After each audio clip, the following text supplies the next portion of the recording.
Thursday, at 6:45 a.m., I entered the Ayawaso West Wagon constituency to discharge my duty as an election monitor.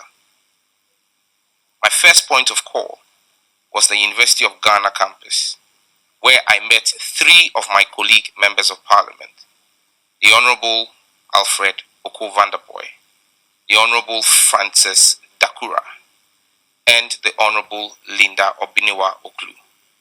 I met my three colleagues in front of Legon Hall on Legon campus. This was few minutes before 7 in the morning.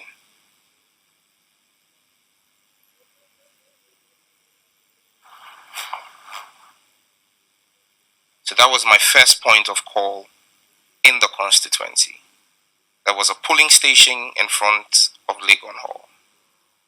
Whilst I met my colleagues to give them their EC accreditations as monitors, I noticed a large convoy of about 10 vehicles with heavily armed, masked men on the streets of University of Ghana campus,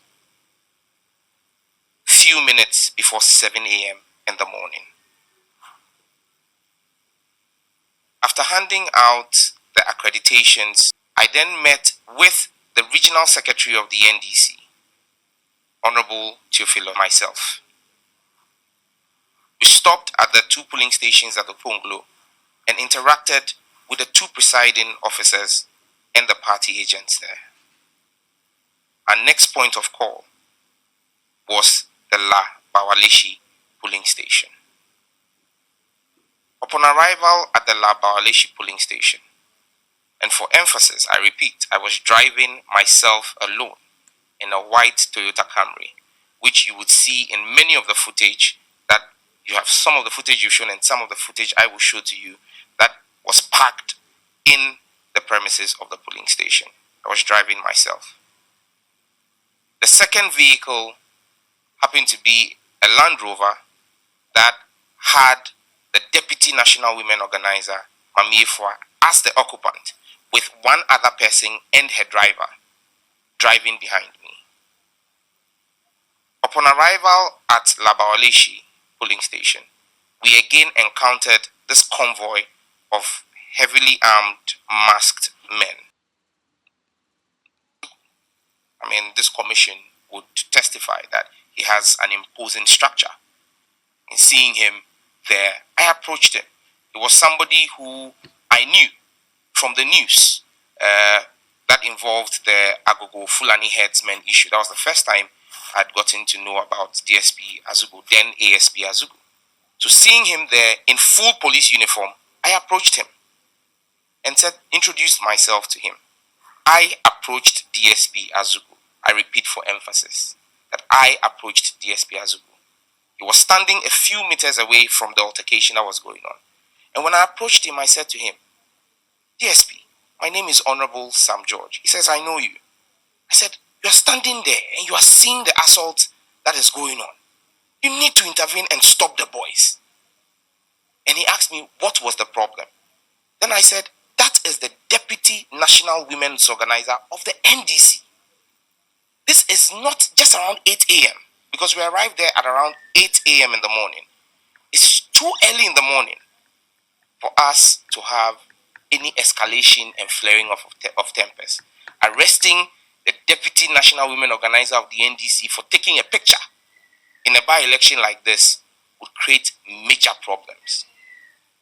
He walked with me to the vehicle and gave the instruction that the men who were trying to arrest or were assaulting Honorable Madame Mami Efua, let go of her and return her phone to her. Once that was done, the boys all pulled off and Mami Efua's phone was left with her, and we were allowed entry into the polling station. So I drove in and parked my car by the fence and went straight to the polling station. There was a polling station in a 3-story structure that was there. The polling station was on the ground floor. I approached the presiding officer, the security officer on duty and immigration, who was dressed in an immigration uniform, and spoke to him. And then, whilst I was speaking to my party's agent at that polling station, I noticed that the armed masked men had now started running towards the direction behind the building where that housed the polling station. It aroused my attention again. I asked, what is going on? I'm there to monitor the elections. And so I needed to know why this whole retinue of close to 40, 50, and there was the call, hey, come. And it was just a mad rush towards that place. After I asked and I wasn't giving any answers, once again, I approached DSP Samuel Azugu. This time when I approached him, I noticed he was walking with another gentleman who was not wearing a mask, but was wearing a military ballistic helmet, was wearing an olive green shirt, long sleeve shirt. He had a military issue bulletproof vest on and was wearing khaki trousers. And he was holding an AK-47 assault rifle. I recognized that gentleman as a national security operative that I had encountered at the VIP lounge of the Kotoka International Airport the last time I traveled. But he was part of this operation and was working with DSP Azugu. When I approached DSP Azugu again, I asked him what his men were going to do behind the building. And I went back to him because I believed, based on his order to the men when they were trying to arrest Mamifwa, that they complied with, that he was in control. This time, I kept gesticulating and telling him the men were going there, and he just waved it off with a brush of the hand and said nothing is going on. When I realized that I wasn't getting a headway this time, I decided to follow up myself and get there to see what was happening. I followed the trail of men and ended up at a place which I found out at that point to be the residence of the NDC candidate in the elections, Kwesi Delali Brimpong. Before that, I didn't know that he even had a house in close proximity to the building, to the polling station. Upon getting there, I saw between 30 and 40 of these heavily armed masked men, all in NSC emblazoned black t-shirts and khaki trousers. And then I also saw a crowd of about 30 to 40 men and women. Some of the women were carrying children. And there appeared to have been a standoff between these two crowds that I met. I approached and tried to get in between to find out what was going on. Some of the men in the crowd noticed me and recognized me and said, Honorable, they've come and they are trying to intimidate us and they've seized our key. I asked, what key? He said, one of the men, this national security, in fact, they said, one of these invisible forces has seized our keys. When I turned around, I noticed the gentleman from the national security that I had described earlier, who works at the Kotoka lounge of the VIP, whom I know or I had encountered previously and know to be called Double. That is the name I know him by, Double. At that location, many of the men who were in the emblazoned t-shirts were carrying sidearms, pistols, and many of them were either or unmasked, and they were wearing the NSC emblazoned t-shirts. Double, like I've indicated already, was dressed differently and carrying an... I approached him this time because DSP Azugu, again for the record, was not at that scene. I approached Double and engaged Double in a conversation and said to him, tell your guys to go back. You have no business in the residence of the NDC candidate today? What are you doing here? And he said to me, his men will not pull back if the crowd didn't go into the house. I told him, Double, your request is unreasonable. This is the residence of the NDC candidate in the election. Let your people go back. Whilst all of this conversation was going on between myself and Double, there were various bits and pieces of scuffles going on between the crowd and the marksmen. Then I said to him, they say you have a key. Give me the key. It appears to be agitating a number of the men. He said to me, he doesn't have a key, but he will find the key and give to me. But I should ask the crowd to maintain a line, and he and his men would make a retreat to their vehicles. I agreed to that. Whilst that conversation was going on, then a scuffle involving quite a number of the masked men and the crowd broke out this time, where blows were being thrown in the open. The next thing I heard, whilst trying to find my bearing, were warning shots, or were shots fired in the air. That is what I recall. Shots were immediately fired in the air. At that moment, I immediately took cover against the wall and stood right against the wall, because the next 60 seconds appeared to be stuff out of an action movie. I saw these armed men pull out, a number of them, pull out their side weapons, point in the crowd. The crowd had started dispersing as soon as the first shots were fired. But this time, I saw them point directly into the crowd, in the direction of the crowd, and fire. I saw Double also point his AK-47 and attempt to fire. The gun jammed. I saw him clear his chamber, reload the gun, and fire several rounds from his AK-47. My lord,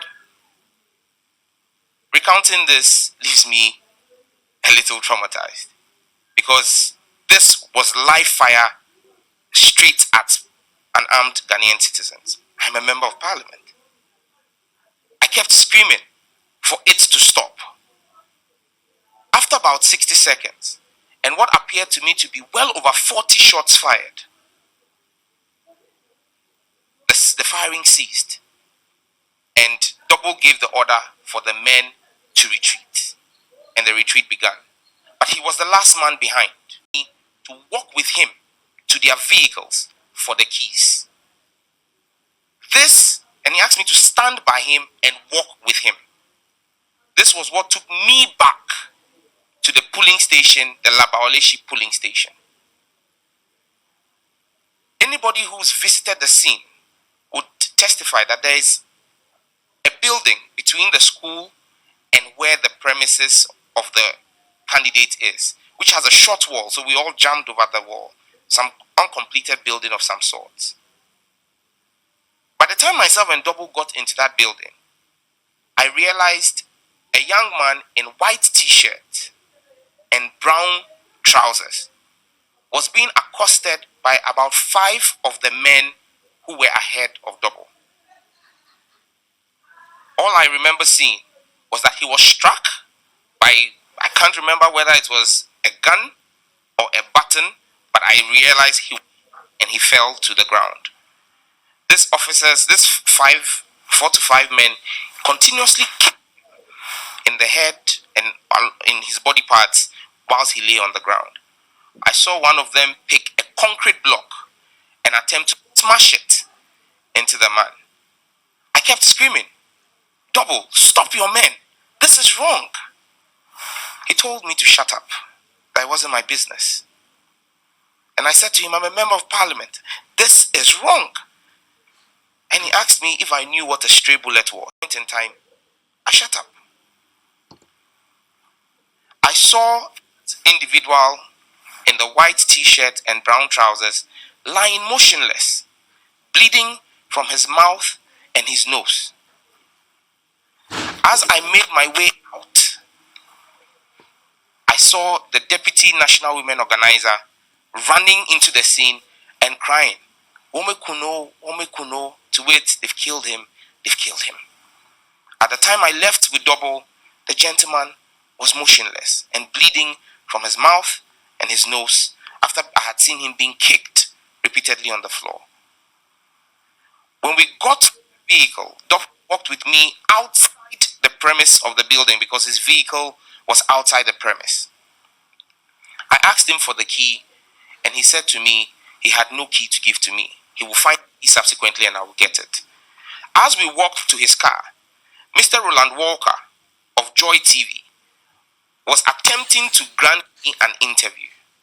And I said to him to hold on. And he kept asking me what had gone on. I said, hold on.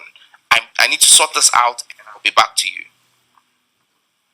When I went and I was told that there was no key to give to me, this was now in the open glare. It was not in that confine of the small building. I then started repeating to the men, this is so wrong. This is so wrong. You can't kill a man in his own house. This is so wrong. No matter how long it takes, Justice walked with me outside the premise of the building because his vehicle was outside the premise. I asked him for the key, and he said to me he had no key to give to me. He will find the key subsequently and I will get it. As we walked to his car, Mr. Roland Walker of Joy TV was attempting to grant me an interview. And I said to him to hold on. And he kept asking me what had gone on. I said, hold on. I need to sort this out and I'll be back to you. When I went and I was told that there was no key to give to me, this was now in the open glare. It was not in that confine of the small building. I then started repeating to the men, this is so wrong. This is so wrong. You can't kill a man in his own house.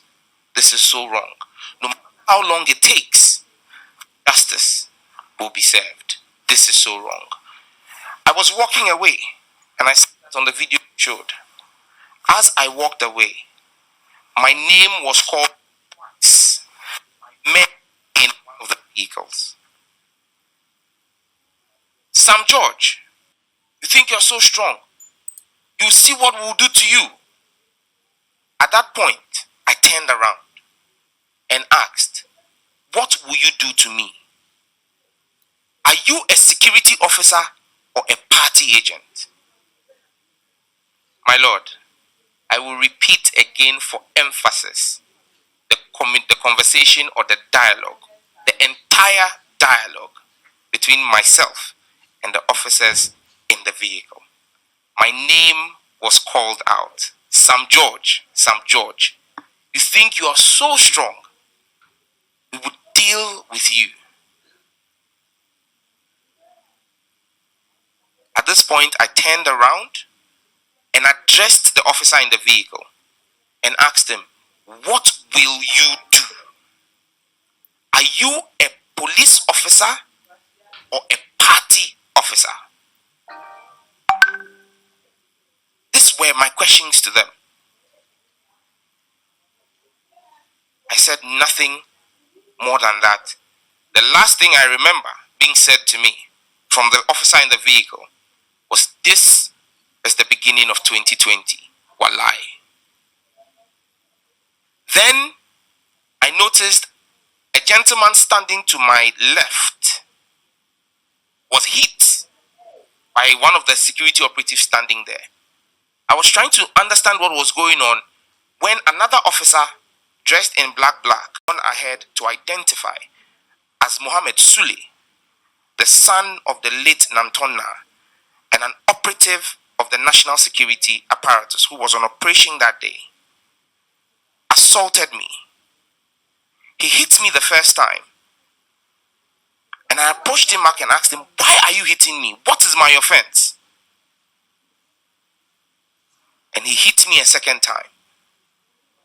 There were uniformed police officers on the scene. Their only intervention was to pick up a mobile phone of the national security operative that had fallen down, and not to protect me, a citizen, an armed citizen of the Republic of Ghana. What was going on? From the corner of my eye, I noticed second national security operative, this time dressed in black, the black top and the khaki trouser. and wearing a bulletproof vest. He was also masked. Jump and hits me from the side in the neck. So when I hear testimony that suggests that I was assaulted by one man, my lords, the evidence and video, your video you showed, contradicts that position. At least 2 officers from the national security assaulted me. At this point in time, I had to make a split-second decision. Kneel down there and say my last prayers, or take flight. I chose the latter. I ran for my dear life as fast as my legs could carry my bulky frame. In running, I heard gunshots again. In all honesty and sincerity, my conclusion was, in all honesty, my conclusion, those shots that were being fired at me. So I was running in a straight line when I heard shots. Maybe I've watched one movie too many. I realized that I shouldn't run in a straight line. So I took a detour instead of running straight. That took me into the building that housed the polling station, the 3-story building. When I ran into that building, I ran into a room on the ground floor. When I entered there, I saw a man who was hiding in that room also, wearing a CTFM reporter's jacket. I saw an EC officer, and I saw the ballot box inside that room, because polling had ended. With the violence going on at the station, the EC officer had carried the ballot box and ran into that room. From that room, I saw some recordings being taken of what was going out. On outside, at this point in time, it appeared to be a free-for-all, beat anyone you can see. People who were there, who were onlookers, people who were probably coming to vote, anybody who was present, who was not attired like them, was assaulted. Then I saw a team, some of the armed marksmen, heading towards the building. I was on the ground floor. I decided to run to the top of the building. When I ran to the top of the building, I noticed that the men were shouting my name and checking the offices on the ground floor, or the rooms on the ground floor. It appeared to be a search for me. At this point, I picked out my phone and did a Facebook post. It could be the last post I may have made if those men had laid hands on me, and said, I have been assaulted and I've been shot at, and this is what is happening at Laba Oleshi. In no time after my post was done, with the men on the second floor at the time, they halted the search. Alighted, descended the building, went into their vehicles, and they started leaving the place. I stayed in that building for about another 10 minutes to be sure that the coast was clear before I descended. I got down,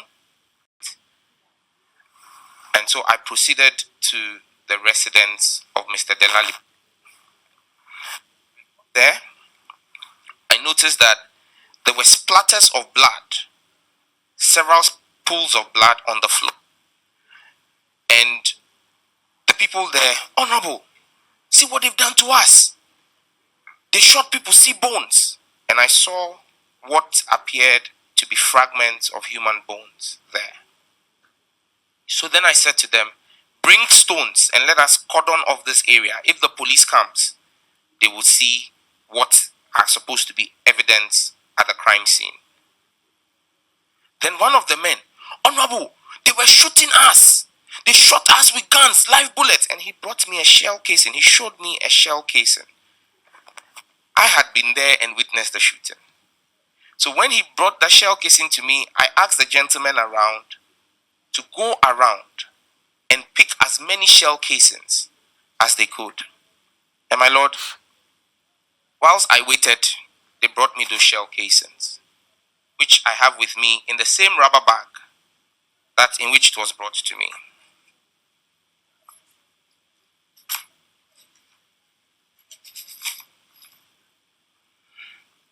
My Lord,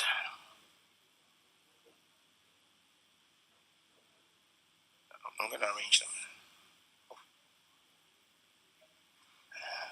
My Lord, there are two types of shell casings that were brought. And this is what the gentleman picked and brought to me before I left. In fact, this in itself is a round.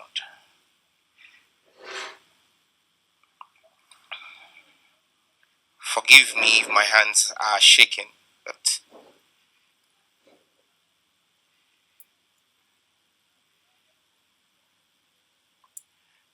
my Lord, here, this appear to be, from the markings on them, 9mm shell casings. There are 1, 2, 3, 4, 5, 6, 7, 8, 9, 10, 11, 12, 13, 14, 15, 16, 17, 18 of those shell casings. This appear to be shell casings from an AK-47.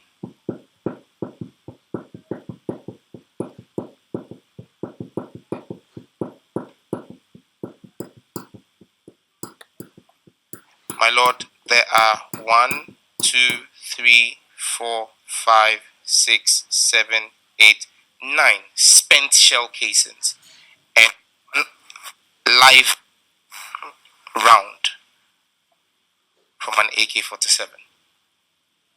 So this in itself is 8